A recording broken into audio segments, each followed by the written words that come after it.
Franklin County Commissioners meeting, March 3rd, 2020.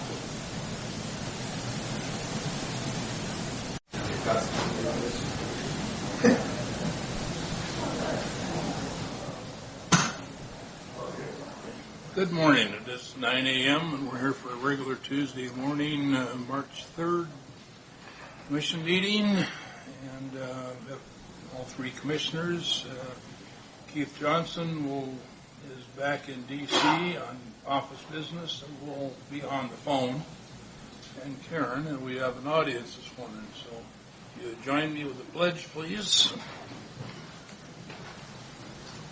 Pledge allegiance to the flag of the United States of America and to the republic for which it stands, one nation, under God, indivisible, with liberty and justice for all. Thank you. First item on the agenda is approval of minutes. We have February 11th. If there's no addition, changes, or corrections, I will sign them as presented. Good with me. All good. All right. Then we'll move on to amending Chapter 5.14 for industrial hemp production. Derek, please.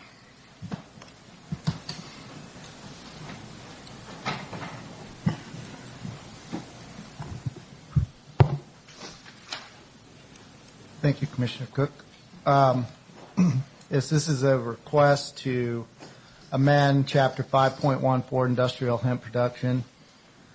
Hemp production, processing, transport, and sales. The purpose of this coming before you is because the 5.14 that currently is on the books is an interim ordinance. We were waiting until the state and the feds finalize their regulations associated with hemp production. The Department of Agriculture has adopted a new rule that goes into effect as of February 22nd, 2020. The amendment here is basically to ensure that our 5.14 is in compliance with that. We had some differences in the signing regulations. We had a date certain when you had to have your license by. We've been recommending that those be removed and effectively the management of hemp production be basically handled by the folks that are doing the inspections and licensing, and that would be the state. So, and we also removed the buffer. There is a 4,000-foot buffer between hemp production and marijuana production, but Franklin County does not have marijuana production. So the only time that that's going to become a potential issue will be up on the north. I don't know if Walla Walla has any marijuana crops, but I'm aware of some up on just north into Adams County. Even then, it's probably not likely to be much of an issue, and again, that would be up to the state to ensure in the licensing process. So, happy to ask any question or answer any questions. Questions, commissioners?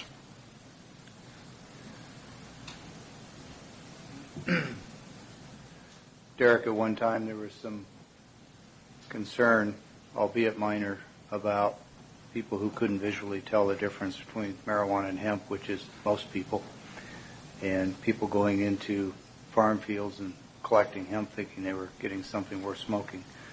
And I see the sheriff's here this morning. I think we only had a couple of isolated incidents of that, and at first I thought maybe that was an issue to discuss, but then it occurred to me that a lot of our farmers suffer similar fate, whether they're growing apples or melons or pumpkins or cherries or anything else. So it doesn't stand out in that respect.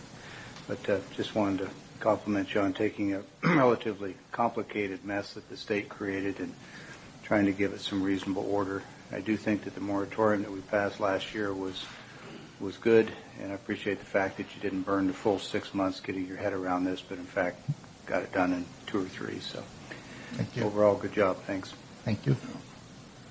Also commend you for getting this thing done before we're into the moratorium, which is a lot of legwork.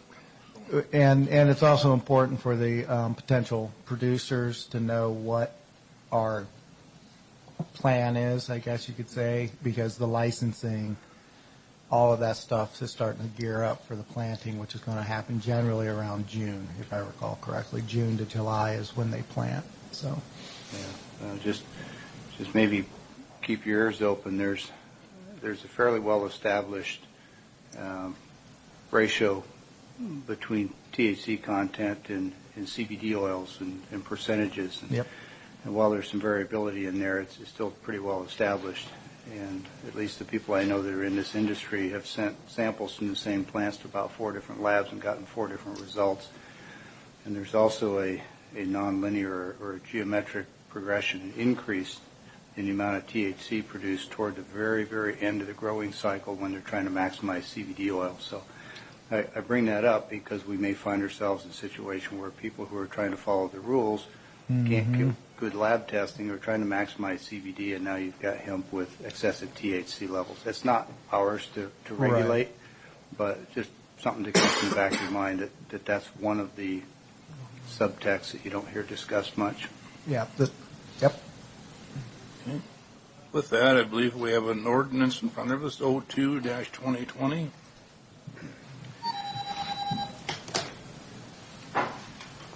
Yes, we do, Mr. Chairman.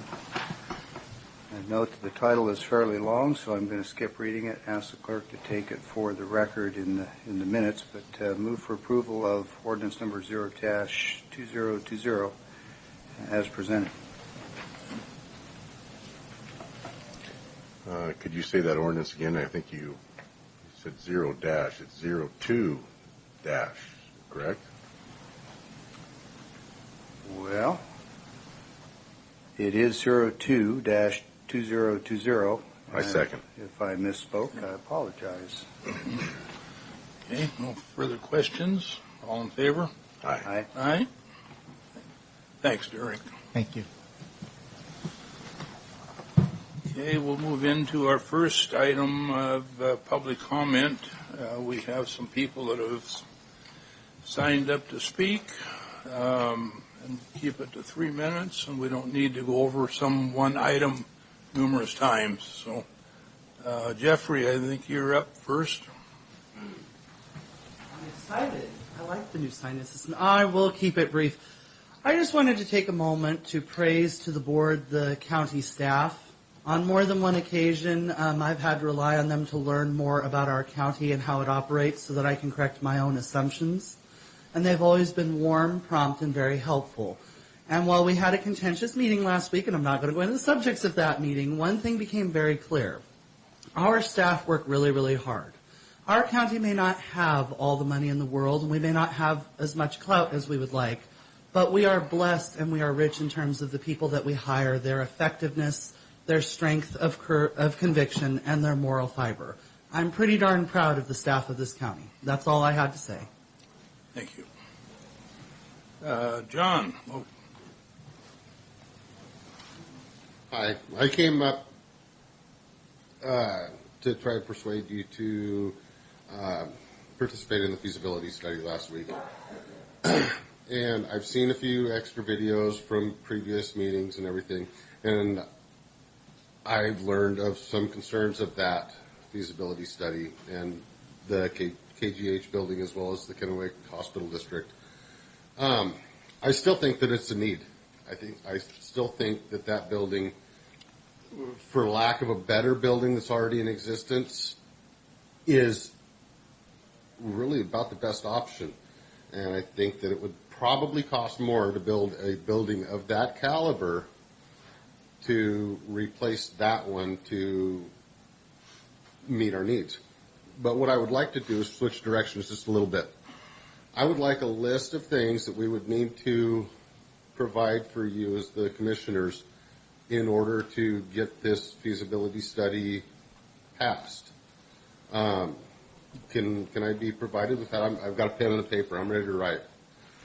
Our chairman has asked we not make this a Q&A, but I'll just tell you the only obstacle that I put up is no one has shown me the feasibility study plan, the scope, so that I can see what they're going to study. That's all I've asked for. Okay. and I've asked for it in every meeting. Okay. I thank you very much. And are there any other concerns? Maybe if I provided my email address, I could get a list? I other don't things? know, like Commissioner Peck just said, we're not in a Q&A here. It's a Okay. statement. That's why I offered this. But the thing is that we have asked that group to come in and talk to us, tell us what they are going to work on the feasibility. So other than that, we could have a Marriott list and just be doubling support. So And that group they've been asked to come in and talk to us. That group would be the Kennewick Hospital District? Or Recovery Coalition? Whoever is doing the feasibility study. Okay. And then, all right, thank you very much. Sheriff, I got you up next. Oh, I think dyslexic or something. I didn't have anything to say. I must have Okay. All right. Oh, I just Make sure everything is covered. Rocky, please.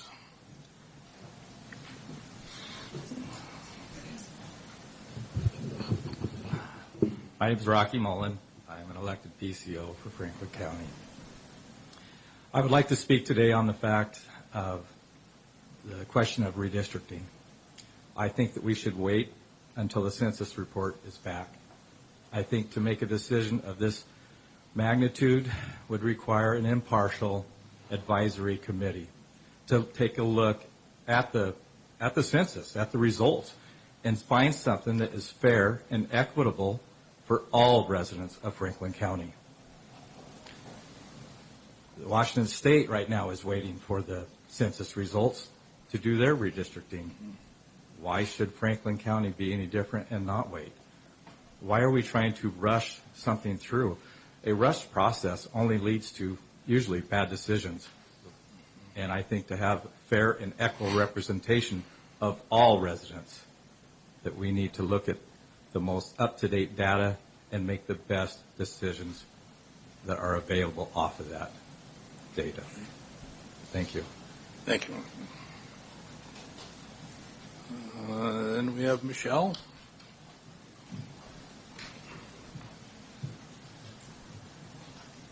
I'm just going to make several comments on different areas. I tend to lean that way with Mr. Mullins. I think we need to wait and see what the census says and make a one change one time.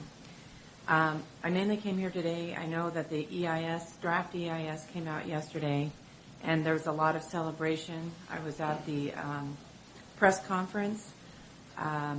There's never one thing that affects these fish, but I would advise caution because the plaintiffs in the litigation, Earth Justice and Oregon State, have a right to call for a status conference at any time.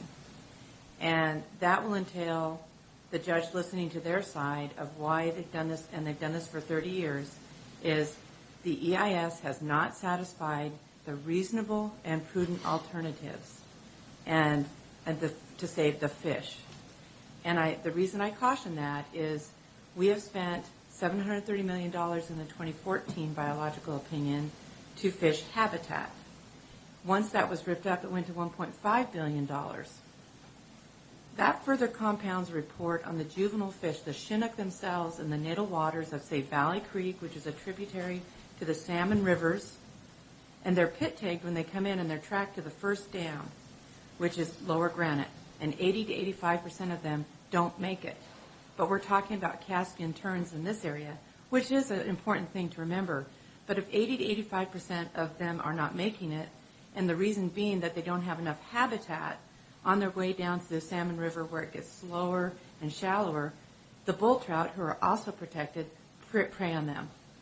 Where is the $1.5 billion that has not been spent on habitat? We support Puget Sound cleanup, but I've been in these creeks when I was a kid because I lived in Boise and we vacationed in Stanley Basin and the Salmon Fork rivers, and those fish were alive and well. So where is the $1.5 billion that was given to them 3 years ago? please hang on to that, sirs. Thank you. Thank you. All right, the public comment period is still open if somebody would like to speak. Seeing none, Commissioner, we got some bills to pay this morning. We have one fiscal note this morning. This is fund expenditures. Move for approval as presented. Total amount $217,577.17. Note for the record, this has been reviewed by 2 representatives of the county auditor's office. I second. Okay. All in favor? Aye. Aye. That was one and only, did I hear? Yep. That'll move us on to our consent agenda 1 through 9. Move for approval of consent agenda items 1 through 9. Not hearing any requests for items to be considered separately, but happy to entertain any discussion to the motion. I second. Okay. All in favor? Aye. Aye.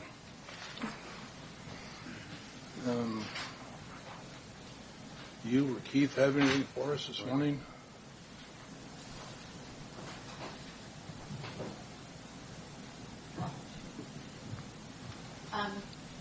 Keith, do you have anything for the commissioners today?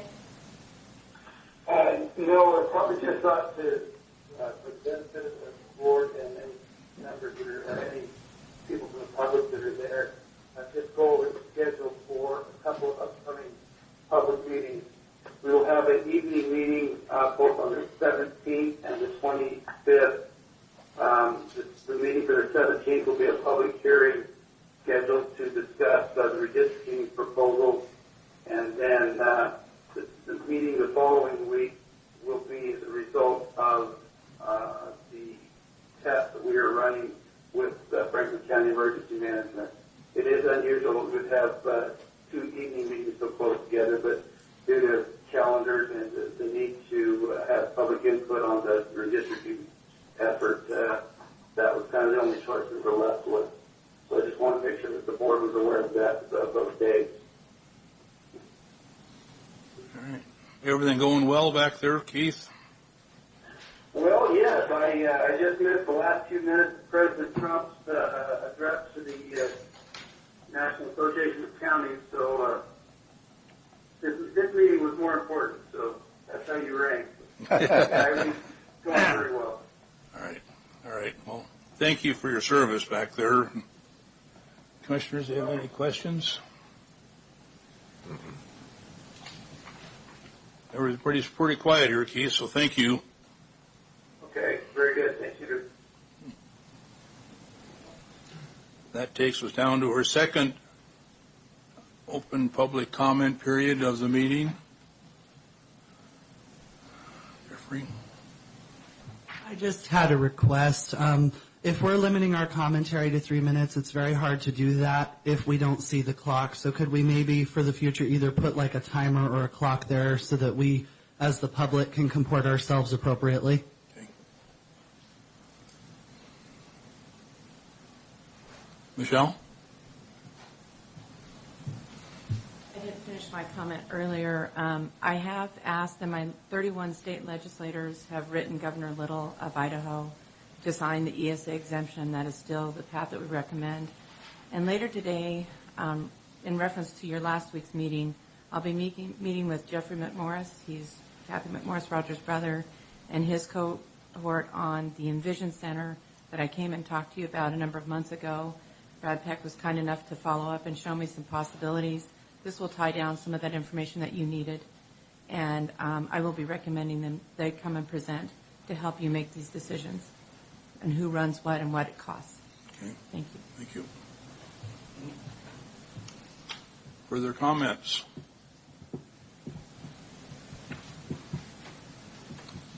Seeing none, commissioners, we have for us this morning.